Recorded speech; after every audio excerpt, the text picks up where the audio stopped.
Oiê, tudo bem? Eu voltei. Nós estamos lendo a Bíblia um capítulo por dia, rezando o terço, postando coisas sobre a Igreja Católica. Mas a ideia principal do perfil é espalhar a palavra de Deus, lendo um capítulo da Bíblia por dia.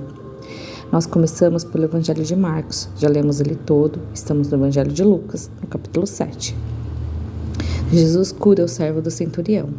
Quando terminou de falar todas essas coisas ao povo que o escutava, Jesus entrou em Cafarnaum. Certo centurião tinha um servo a quem estimava muito e que estava doente, em perigo de morte. Quando ouviu falar de Jesus, enviou-lhe alguns anciões dos judeus para lhe pedir que fosse curar seu servo. Eles chegaram a Jesus e lhe pediram com insistência: ele merece esse favor, porque ama a nossa nação e até construiu a sinagoga para nós. Jesus partiu com eles. Não estava longe da casa quando o centurião enviou alguns amigos para lhe dizer: Senhor, não te incomodes, porque não sou digno de que entres na minha casa. Por isso nem fui pessoalmente ao seu encontro. Mas diz uma palavra para que meu criado fique curado, pois eu também estou sob a autoridade de alguém e tenho soldados que me obedecem. Eu digo a um: vá, e ele vai, e a outro: venha, e ele vem, e ao meu servo: faça isso, e ele faz. Ao ouvir essas palavras, Jesus ficou admirado. Voltou-se e disse à multidão que o seguia: eu lhes digo, nem mesmo em Israel encontrei fé tão grande. Os que tinham sido enviados voltaram para casa e encontraram o servo curado. Jesus ressuscita o filho da viúva de Naim. Em seguida, Jesus foi para uma cidade chamada Naim, e seus discípulos e uma grande multidão o acompanhavam. Quando Jesus se aproximou da porta da cidade, levavam para fora um morto, filho único de uma viúva, e uma multidão da cidade acompanhava a viúva. Quando a viu, Jesus encheu-se de compaixão e lhe disse: não chore. Aproximou-se, tocou no caixão, e os carregadores pararam. Ele disse: jovem, eu lhe ordeno, levanta-se. O morto levantou e começou a falar. E Jesus o entregou à sua mãe. Todos ficaram com muito medo e glorificavam a Deus, dizendo: um grande profeta apareceu entre nós. Deus visitou seu povo, e essa notícia se espalhou pela Judéia inteira e por toda a redondeza. A pergunta de João Batista. Os discípulos de João o informaram de todos esses acontecimentos. Então João chamou 2 de seus discípulos e os enviou ao Senhor para perguntar: és tu aquele que deve vir, ou devemos esperar outro? Os homens chegaram a Jesus e lhe disseram: João Batista nos enviou para te perguntar: és tu aquele que devemos vir, ou devemos esperar outro? Nessa hora, Jesus curou muitas pessoas de suas doenças, enfermidades e espíritos maus, e devolveu a vista a muitos cegos. Depois lhe respondeu: vão e contem a João as coisas que vocês viram e ouviram. Cegos recuperarão a vista e coxos andam, leprosos são purificados e surdos ouvem. Mortos são ressuscitados e pobres recebem a boa notícia. E feliz é aquele que não se escandaliza por minha causa. Testemunho de Jesus sobre João Batista. Quando os enviados de João partiram, Jesus começou a falar a multidões a respeito de João. Vocês saíram ao deserto para ver o quê? Um caniço agitado pelo vento? Saíram para ver o quê?